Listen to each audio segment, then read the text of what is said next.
Hey, what is up, everybody? This is Stevie Breach coming to you here today. I was able to watch Royal Rumble 2004 on WWE's Peacock last night. I can honestly tell you that it's much like when I watched Royal Rumble 2003. This was the first time that I ever watched this Royal Rumble. I talked about it a little bit in my last review of Royal Rumble 2003. I just got in a point in my life when I just closed the door on wrestling. It was due to the Scott Steiner versus Triple H feud. Both of those guys, Triple H, easily in my top two wrestlers ever. Scott Steiner was a guy I really liked at the end of WCW. I really looked forward to him coming into WWE. I don't know why that feud rubbed me so wrong that I would basically walk away from wrestling in between WrestleMania 19 and WrestleMania 21. But I did. So I've never looked back on this time period. I know what happens, like through watching documentaries and things like that. But this whole rise of Chris Benoit winning the Royal Rumble, I've never seen it. I never saw the rapping John Cena gimmick. There were things that I have no idea. Evolution, one of the best time periods for one of my favorite wrestlers, Triple H. Didn't see a minute of it live. I would still look at wrestlingheadlines.com to see what was going on with the business. I wasn't 100% taken away if I was waiting for the time clock at my work.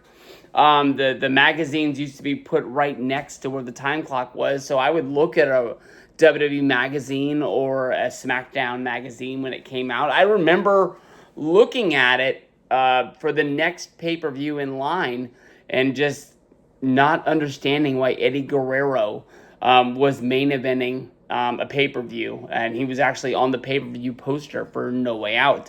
I remember having the same feeling when John Cena was going up against Brock Lesnar for the WWE Championship and just being like, I guess anybody can do this now. It's like they're not even trying, because I had no idea really what was going down. I didn't watch anything other than the Rumble. I did sort of fast forward through it. That is something that I want to double back on.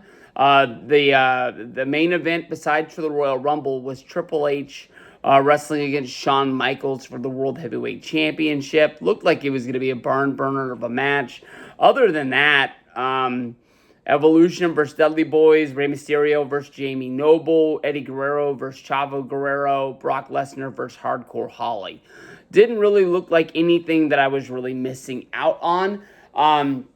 This was at the height of the brand split between Raw and SmackDown. Before the Royal Rumble actually started, Eric Bischoff came down to the ring protesting that a Monday Night Raw competitor was going to win the Royal Rumble. They set up a storyline basically where it was equal.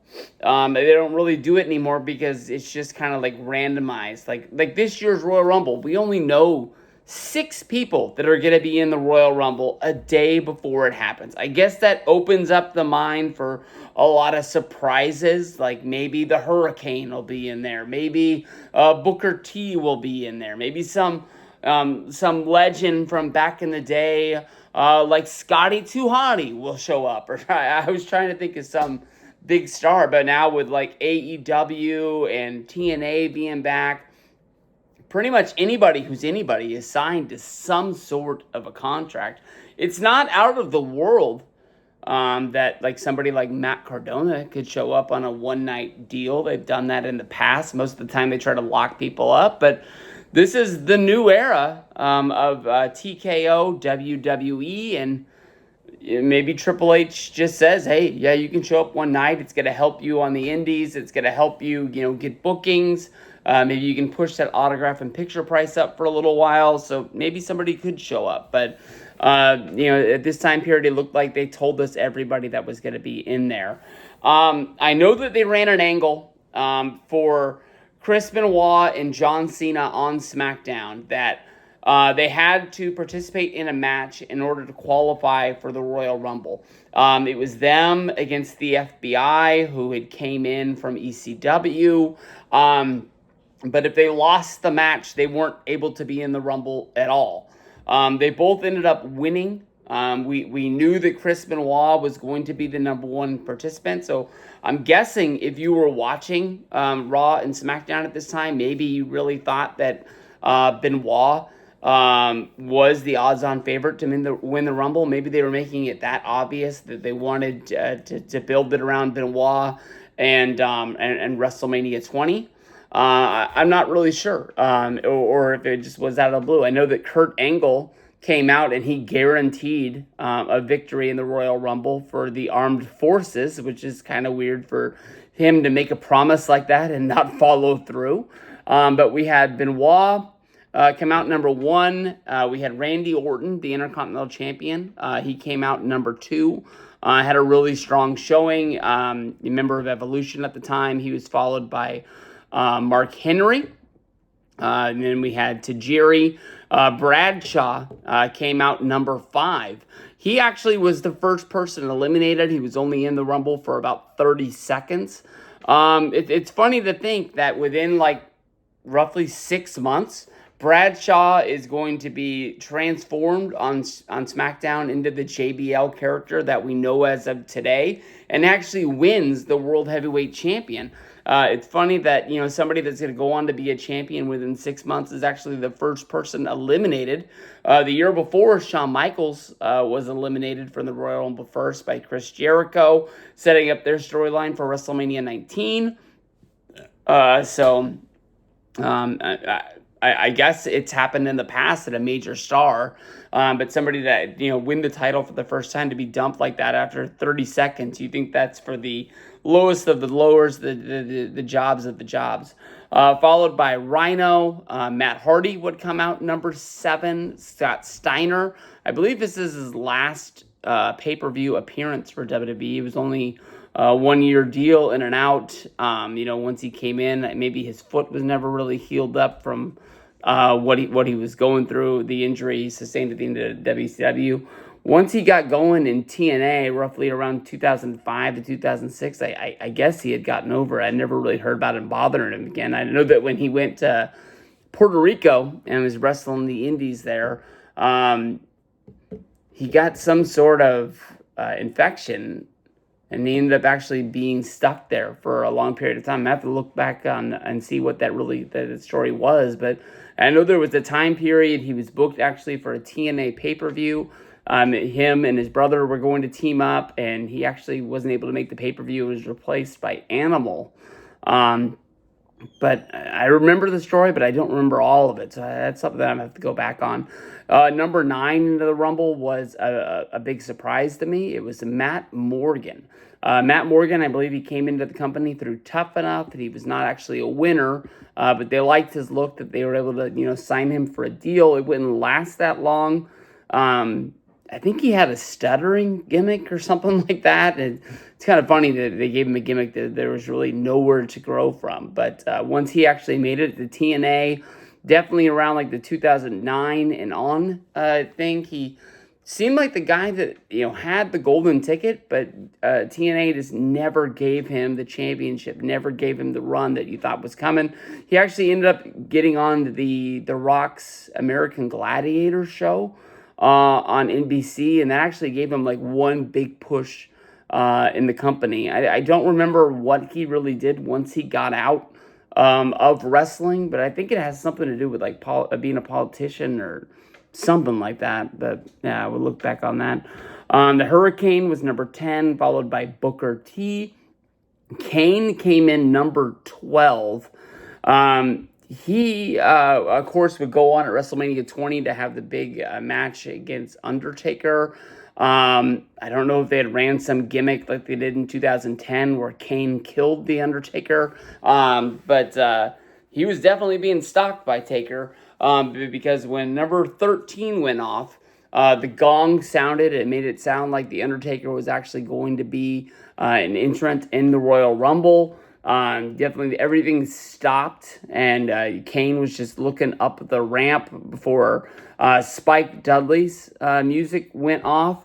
Kane ended up being eliminated from the match by Booker T. And actually, because he was eliminated and Spike was coming by him, they passed on the entrance ramp. And we had Kane chokeslam Spike Dudley, which he was not able to actually recover from and get back into the ring. So much people like with the whole Axel Mania that he was never eliminated. I guess the 2004 Royal Rumble is still going on with Spike and Benoit. Well, I guess Spike won. That's enough of that. Rikishi came out at number 14. Rene Dupree at number 15. A-Train at number 16. Shelton Benjamin at number 17. And this is one that honestly I need some help with. WCW's Ernest Miller was number 18. He had some sort of a manager that ran down with the ring to him. He was definitely doing the whole what's that guy's name? Jim Brown? Not Jim Brown. Shit. Oh, I lost everything right there. But he came out there singing and dancing. I don't know if he was actually on SmackDown as a competitor. I know at one point in his career, they were trying to get him to be an announcer. So I don't know if this is the way that they were actually trying to, get people to like him, reliving the WCW gimmick or something like that. But it never really worked out. We had Kurt Angle come out in the number 19 position. Rico came out at number 20, followed by number 21, which we went to the back because I don't remember his music and Titantron going off, but number 21 sounded and nobody came. They cut to the back. Test was laid out on the ground, and two officials were looking over Test, and Stone Cold Steve Austin was there. And then he started yelling at somebody around the corner about how he could have done this. He messed up his spot. He was supposed to be the number 21 entrant in the Royal Rumble. And then Stone Cold Steve Austin ordered the mystery man to the ring. You're number 21 now. Get in the ring. Go. And it sounded like he was actually having to physically push him with his voice. But then once we cut back to the action, Mick Foley's entrance was there, and Mick Foley came running down to the ring. He had an altercation with Randy Orton on Monday Night Raw it is roughly about a month before. And Jim Ross, before the Rumble, actually stated Taz pushed him into calling Mick Foley a coward because he was not able to actually come out and face Randy Orton. Foley ended up coming into the ring, focused all of his attacks on Randy Orton, and then within a minute, basically suicided himself out of the Rumble, eliminating Randy Orton. They would fight around the outside and actually into the crowd and into the back. At WrestleMania 20, we would have Mick Foley and The Rock teaming up against the members of Evolution minus Triple H. So that's what we're building to right there. That Foley wasn't able to take out the three of them, but with The Rock coming down. But as everybody knows, the WrestleMania 20, even with The Rock there, didn't turn out well for Mick Foley. Mick Foley actually got blown up in the 42nd spot, running to the ring and actually fighting in there. He trained for this match. He said he actually changed his diet and his workout schedule, but the body was breaking down, and it just the writing was on the wall. It was just one of those things with Foley that he would have the good match to retire, but then actually in the back of his mind, why do I retire if I can still do it? Come back, do it again, not as well, and then wish he didn't do it. Get in this kind of a funk until they were able to actually pull it together and have another good one. But because he had the good one again, kind of get stuck in that same train, going down the path. Christian came out number 22, was eliminated by his partner Chris Jericho. We had Nunzio come out number 23. Nunzio ended up getting attacked on the outside, not making it into the Rumble, much like Spike Dudley. We had Big Show come out number 24. We had Chris Jericho, number 25. It's really starting to pick up in that ring. Charlie Haas was number 26. Billy Gunn was number 27. I want to tell you honestly, I think Billy Gunn is one of like the MVPs of this Royal Rumble. He would only be in the Rumble for about 5 minutes, but he hits the ring with the intensity that I've never really seen in the Rumble before. He hits his finisher on like I believe it was Mark Henry, Chris Benoit, and The Big Show. Laying all three of those out, all three champions of WWE at the time. For somebody with like the placement on the card of Billy Gunn to do that, it really shows you the respect that those three guys had for him in order to make him look that good. I believe in around this time period, they're trying to build him up for like an Intercontinental Championship run. I know the first one really didn't work out because he had this whole like attitude problem, I guess you can say, is the reason why that it didn't work back in, I want to say that was like 98, 99, when he was working without the Road Dogg, but they were still teaming together. Number 28 would be John Cena. He would be coming down to the ring, and then once he got down around ringside, he noticed Nunzio laying there, and he ended up picking up Nunzio, throwing him back into the ring. Well, I guess he'd never gotten in the ring, but I thought the rule was if you never got into the Rumble, that you were eliminated by the time the next one got in there. But I guess they just use that when they need to. Nunzio ended up being in the Rumble for a little bit because of John Cena, but ended up coming out. Number 29 was from Monday Night Raw, being Rob Van Dam. And then I'm not really sure why it was announced that Goldberg was going to be number 30. We knew this going in. Goldberg and Brock Lesnar, even though they were on other shows, they had a build-up in the back. I guess this is what builds up to the whole Goldberg versus Brock match at WrestleMania 20. I guess it was in the plans even before both of them had announced they were leaving, but maybe Brock already had the writing on the wall that he was leaving. The match against Bob Holly doesn't really make any sense to anyone. Goldberg, he won the championship, but he was never like on the good list. I guess you can say him and Triple H were on odds a lot in the back. We've read books, we've read interviews, we've listened to interviews. They just never saw eye to eye. And even to this day, it doesn't really make sense, their friendship at all. I guess they never really had one. Brock Lesnar comes down unannounced at number 31. He had one job, basically throwing Goldberg out of the Royal Rumble, leaving us with the final four of Kurt Angle, Chris Jericho, Chris Benoit, and The Big Show. It ended up all coming down to Chris Benoit fighting against the Big Show. It was like Benoit having to overcome the odds. He was in the number one spot. He'd been in the Rumble for over an hour. And he basically found a way to choke out Big Show using the top rope. And because of the fact he couldn't really fight back, was able to flip him over and out. With Benoit, he was in the ring for 1 hour, 1 minute, and 37 seconds. That passed the Bob Backlund record of just over an hour, with an hour and 1 minute from Royal Rumble 1993. That would be broken by Rey Mysterio in the 2006 Rumble. So this Rumble is kind of not really talked about anyway because of the fact of, Chris Benoit's murder history, and they find their ways to talk about it. Like they talk about how there's been two winners from the number one position, one of them being Shawn Michaels. So they tiptoe around it, but there's no way they're actually drawing that line out there. For the people that think that Chris Benoit should be in the WWE Hall of Fame, they're out of their minds. They find ways to skip over this Rumble when they come out. Well, they don't really have WWE Magazine anymore, but when they did have the magazine, or if they have like the anthology, I believe this year just isn't pictured.